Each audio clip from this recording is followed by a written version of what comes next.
inside story of the last abduction that nailed billionaire kidnapper Evans. For 7 years, suspected daredevil kidnapper, Chukwudemeje George Onwamadike aka Evans, escaped police dragnet. His escape during his daring kidnapping runs had conferred on him supernatural invincibility of a sort.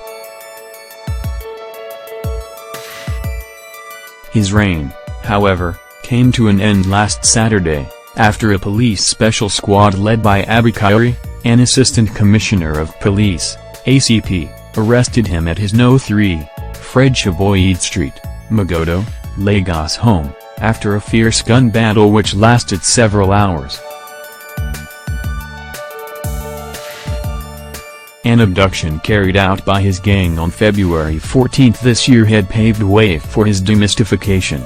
On that day, which coincidentally was celebrated all over the world as Street Valentine's Day, otherwise known as Lover's Day, a pharmacist and the owner of Maiden Pharmaceutical Company, Ilupeju, Lagos, Mr. Donatus Jr., was abducted by Evans' gang.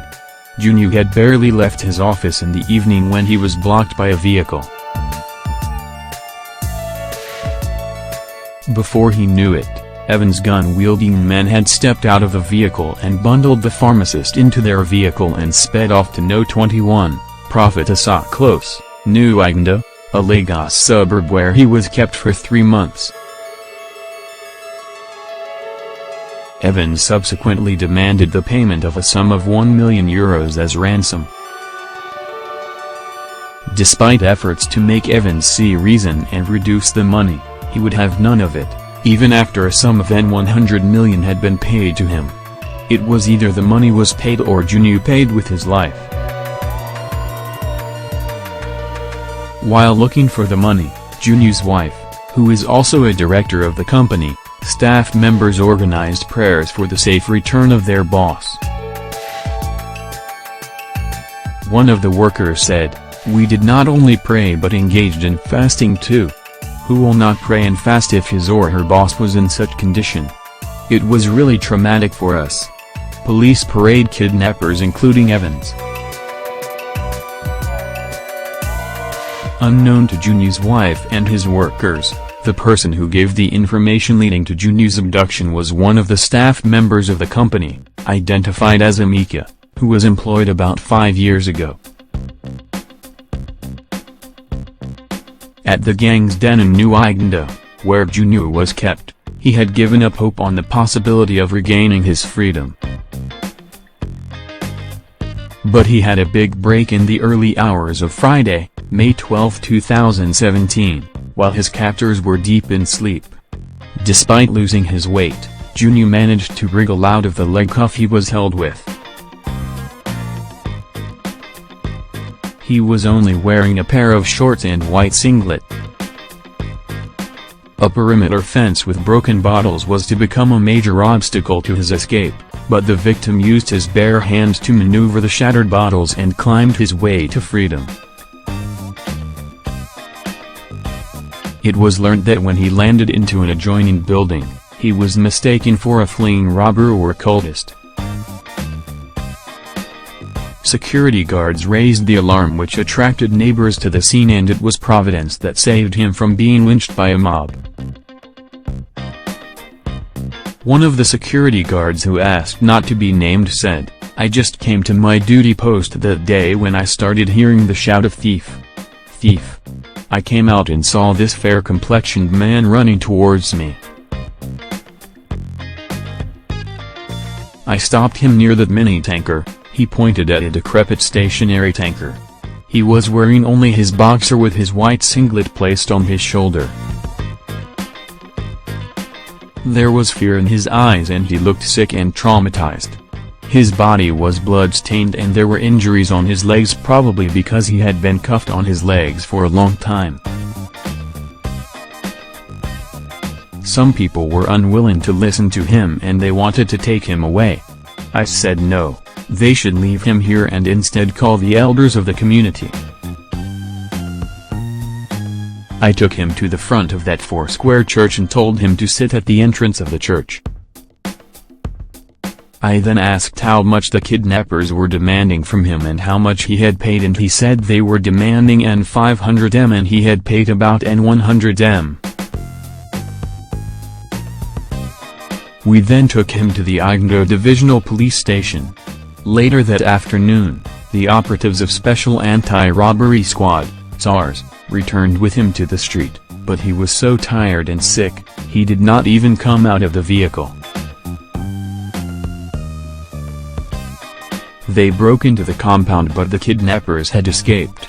So many things were discovered in the compound, including guns, a white bus and a power bike. I had never seen any power bike on this street before then. Home of one of Evans' informant, The Nation.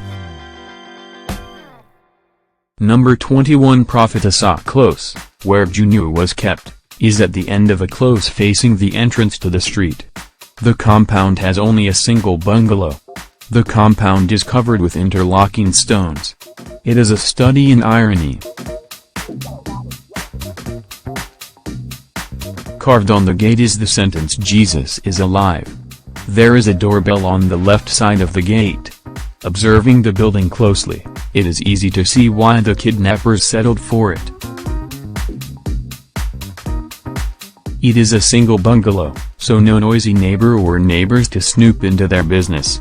It has coconut trees at the back, but there were no high-rise buildings from where anybody could monitor what they were doing. Asked about the activities in the compound, our source said, they, abductors, kept to themselves. The guy there, whenever he was driving in from outside, the gate would have been opened before he got to the gate. In addition, loud music was always wafting from the bungalow. This always muffled every noise coming from there. This happened mostly in the daytime. In the night, of course, the generating set would take over. So, we, neighbors, could never have known what went on there. With the escape of Junior, he was able to make useful statements to the police about his kidnap. The next day, May 13th, SARS operatives in 4 patrol vans stormed Franzaki Street, Buckner Estate, off Shiriosan Road. It was the rented home of one of the workers of Maiden Pharmaceutical, identified as Amika, a pharmacist.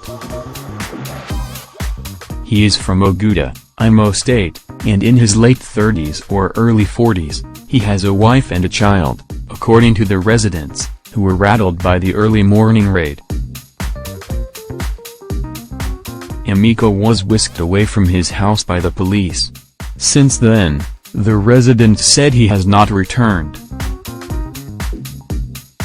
It was on the basis of this breakthrough that the Lagos Commissioner of Police, Fatayo Wosani, 4 days after Amika's arrest on May 16, declared a certain faceless Evans wanted.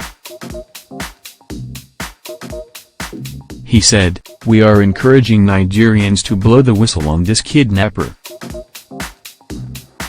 Whoever blows the whistle will get in 30 million rewards," as stated by the Inspector General of Police, and Evans has been on the wanted list of the police in Anambra, Edo and Lagos states for years. The suspects arrested have given us valuable information, which the command is working on to ensure that he is apprehended by all means.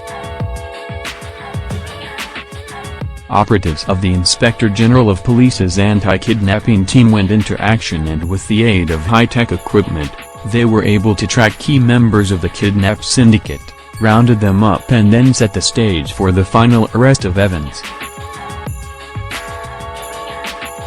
This came last Saturday when Evans was demystified by the police. Mood at the victim's firm.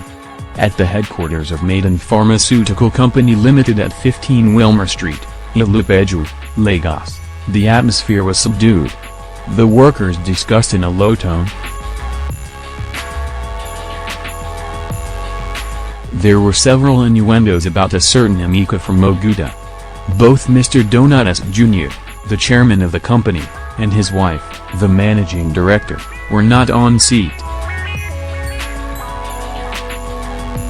However, one of the male workers said they had been warned not to discuss their boss' harrowing experience with pressmen and that it was only the boss or his wife that can speak on the matter.